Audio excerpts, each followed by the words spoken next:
Hello, my name is Austin Habish, the founder of Think Catholic, and you're listening to the Summa podcast, where we study St. Thomas Aquinas' Summa Theologiae in a way simple and insightful for anyone to understand. The Summa podcast is brought to you by Think Catholic. Taking 2 questions of the Summa a day, we'll seek to summarize St. Thomas's responses, discovering the brilliance of Aquinas. And his Catholic faith is day 149. So let's get started. We're covering today questions 62 and 63 of the secundae, that is, of restitution and of respect of persons. The translation that I always use in these podcasts is the one generously provided to me by Ave Maria Press, the 5-volume set translated by the Fathers of the English Dominican province, which you can now get at a discounted price from Ave Maria Press's site by typing in the code Summa 10. And so here we go. Article 1. Whether restitution is an act of commutative justice.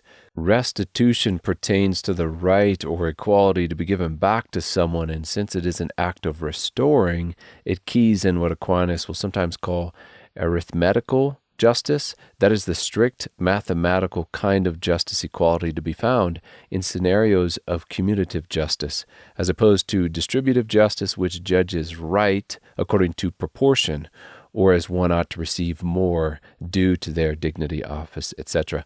All this to say, in response to our article, restitution is an act of commutative justice.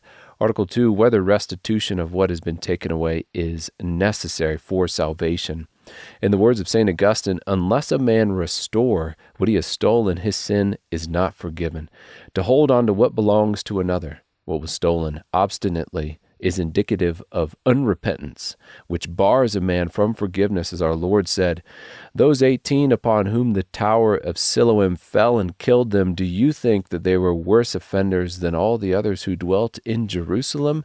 I tell you no, but unless you repent, you will all likewise perish." Which is why repentance is required by the Code of Canon Law, that's the official law of the Church, in order for someone to be forgiven in the sacrament of confession. As it is written in that law, Canon 987, to receive the salvific remedy of the sacrament of penance, a member of the Christian faithful must be disposed in such a way that, rejecting sins committed and having a purpose of amendment, the person is turned back to God. Article 3, whether it suffices to restore the exact amount taken. If you loan a friend $100 for a time, then he should at some point pay that money back, that exact amount, because surely you're not going to exact interest on such a loan. Thus, to make restitution, your friend need only pay what he has owed exactly, what he owes exactly. However, if your friend steals $100 from you, then it is not sufficient to satisfy justice that he just give you the money back, because by his sin both yourself and the society at large have been harmed, and therefore he will have to make up for that as well.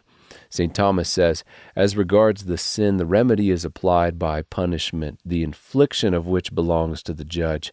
And so until a man is condemned by the judge, he is not bound to restore more than he took. But when once he is condemned, he is bound to pay the penalty. Article 4, whether a man is bound to restore what he has not taken.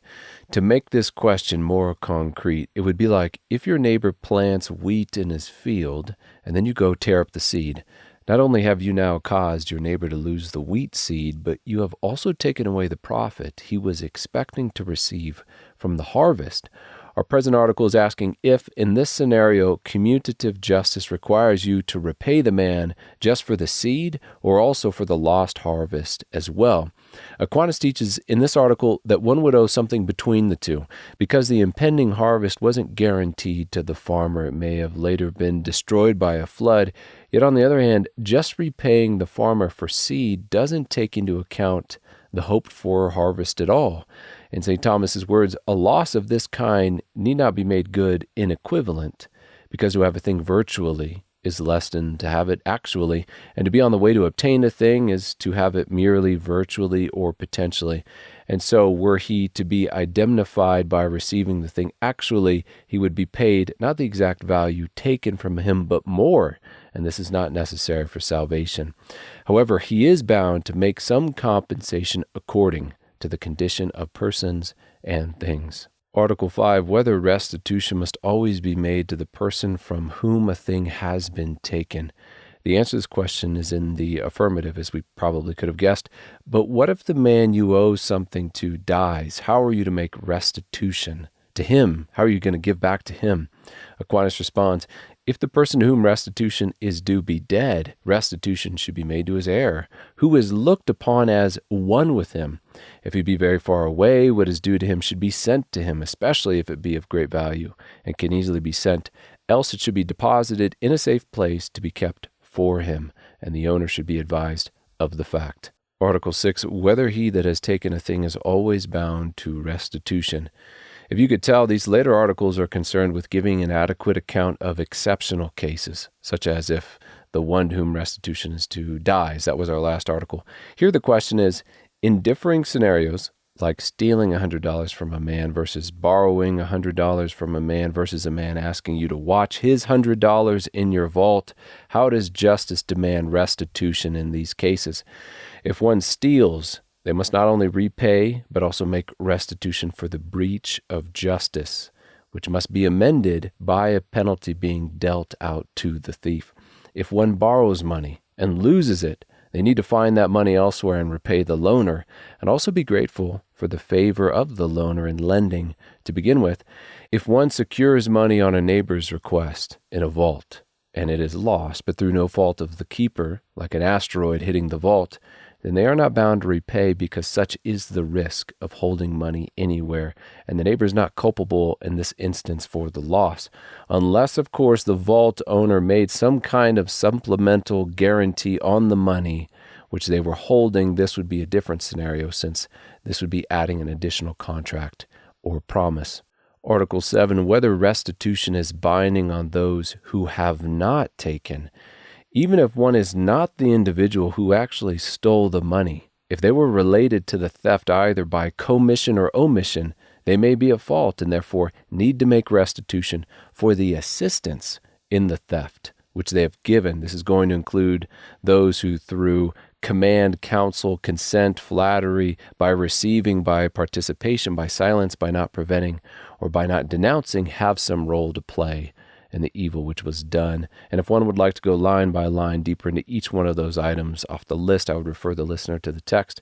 But it's a pretty intuitive list. If you tell a thief to steal, or shelter him afterwards, or know he's going to rob the bank and tell no one, all of these implicate you in his crime. Article 8, whether a man is bound to immediate restitution, or may he put it off. In a brief paragraph from Aquinas, he writes, even as it is a sin against justice to take another's property, so also it is to withhold it, since to withhold the property of another against the owner's will is to deprive him of the use of what belongs to him, and to do him an injury.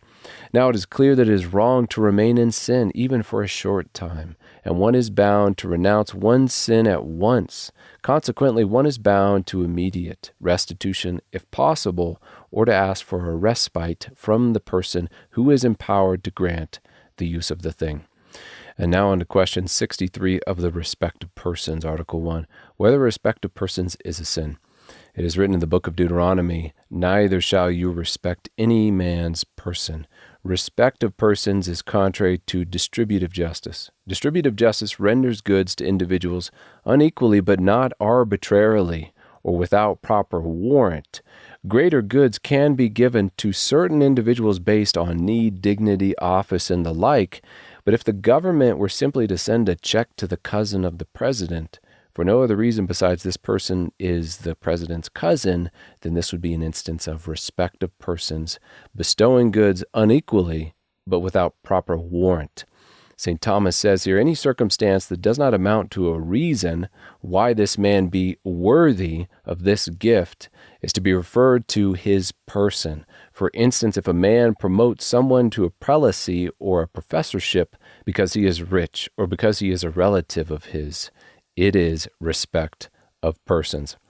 And since this is an act contrary to justice, in response to our article, we can respond that respect of persons is a sin.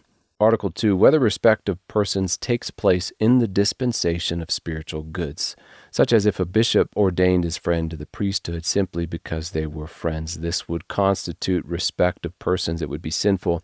However, the fact that a bishop might ordain a man who is not the most holy or the most virtuous instead of some other one who might be holier is not necessarily an injustice, because the bishop must have the common good in mind, the good of the church, along with those people outside of it who should be evangelized to join it by God's grace. And if that means ordaining some person who is not of the highest sanctity, but of adequate sanctity and more suited to the job for whatever reason, then it is not an injustice that he be ordained instead of another. And St. Thomas's words, in relation to the common good, it happens at times that the less holy and less learned man may conduce more to the common good. And since the dispensation of spiritualities is directed chiefly to the common good, according to 1 Corinthians chapter 12, the manifestation of the Spirit is given to every man unto profit.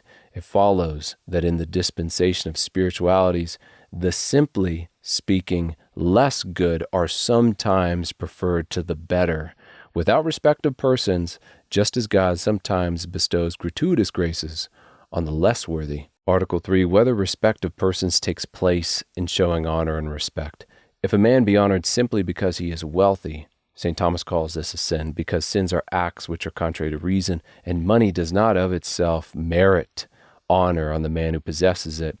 If, on the other hand, the man possesses virtue, or participate in the dignity of another, like the prince, as the son of the king, the bishop, as a representative of Christ and his church, then giving honor to such a one is not an instance of evil, what we've been calling respect of persons. Respect of persons consists in bestowing goods, which may include honor, in some way out of proportion. But the righteous man is due honor, and the son of the king is due honor.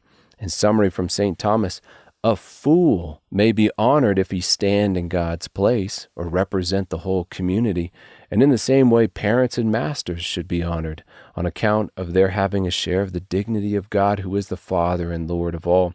The aged should be honored because old age is a sign of virtue, though this sign may fail at times, wherefore, according to wisdom, venerable old age is not that of long time, nor counted by the number of years, but the understanding of a man is gray hairs, and a spotless life is old age. The rich ought to be honored by reason of their occupying a higher position in the community, but if they be honored merely for their wealth, it will be the sin of respect of persons. Article 4, our last article, whether the sin of respect of persons takes place in judicial sentences. And it definitely can if a man is acquitted simply because he is a friend of the judge. This is not justice. The court is meant to make sure every party is rendered their right, irrespective of relationship to the judge.